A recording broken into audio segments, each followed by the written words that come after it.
الشباب على الخاص على بيج علاء المهدوي حول قادة 313 الذين يحكمون العالم مع صاحب العصر والزمان. أتى في ذهني أنه أيام ندخل في مراسيم السيد الصدر، فعلمت أنه هذا الرجل له حق.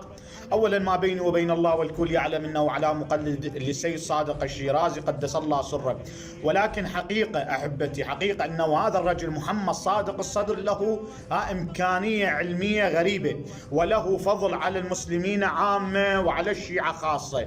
إن أردت العلم فتجد محمد صادق الصدر هو الأول الجياش في العلم، ألف كتاب لم يؤلفه أحد من العالمين بتاتا. تقول لي علماء سنة؟ قل لك نعم. تقول لي منذ بدء الحوزة الظاهرية المرجعية من السنة 329 هجري بموت سفير الرابع، ماكو واحد إلى هذه الساعة ألف كتاب مثل محمد صادق الصدر؟ أقول لك نعم، وهو الفقه في الفضاء.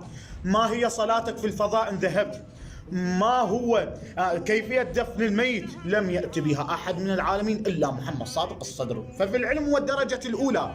فيقول ربما تكون هنالك رحلات إلى الفضاء الخارجي، فألف كتاب اسمه الفقه في الفضاء تحتاجونه.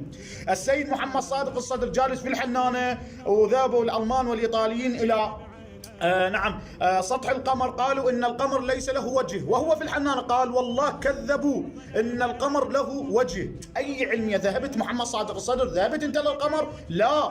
محمد صادق الصدر لك رحلات ونحن لا نعلم؟ لا. إذن من أين هذه العلمية؟ علمية عجيبة غريبة.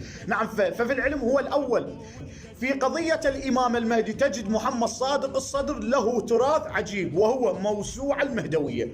من يريد أن يعرف طبعا الداخل عمق في القضية المهدوية وليس للمبتدئين، المتعمقين في قضية صاحب الزمان إذا أرادوا أن يعرفون أكثر وأكثر على صاحب الزمان يذهبوا إلى ماذا؟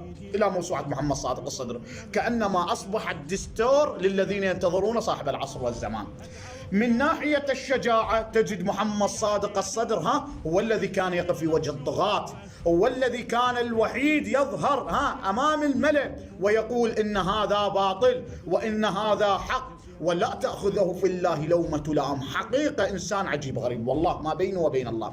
أنا قلت ليس على خط هذا الرجل، ولكن لابد أن نشهد له. مقلدي السيد علي السيستاني، مقلدي آل الشيرازي، مقلدي وحيد الخرساني، مقلدي الشيخ الفياض، مقلدي الخامنئي، الكل. فلا بد أن نقر بفضل هذا الرجل العظيم.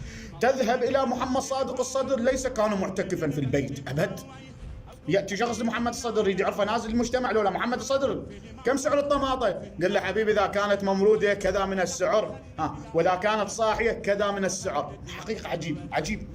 فمحمد صادق الصدر لابد في مراسيم العزاء كلنا ننشر مقطع لمحمد صادق الصدر، فلتعلم الناس نحن ليس بالهين شيعة آل محمد، لدينا علماء. وهو الذي يقول هنالك رجال خلقوا لأجلي، وهو الذي يقول تركت لكم علما ل40 عام. هل إن بعد 40 عام يخرج من آل الصدر مرجع؟ فنأخذ من بعد 40 عام يخلص علم محمد الصدر ونتوجه لهذا المرجع؟ الله أعلم.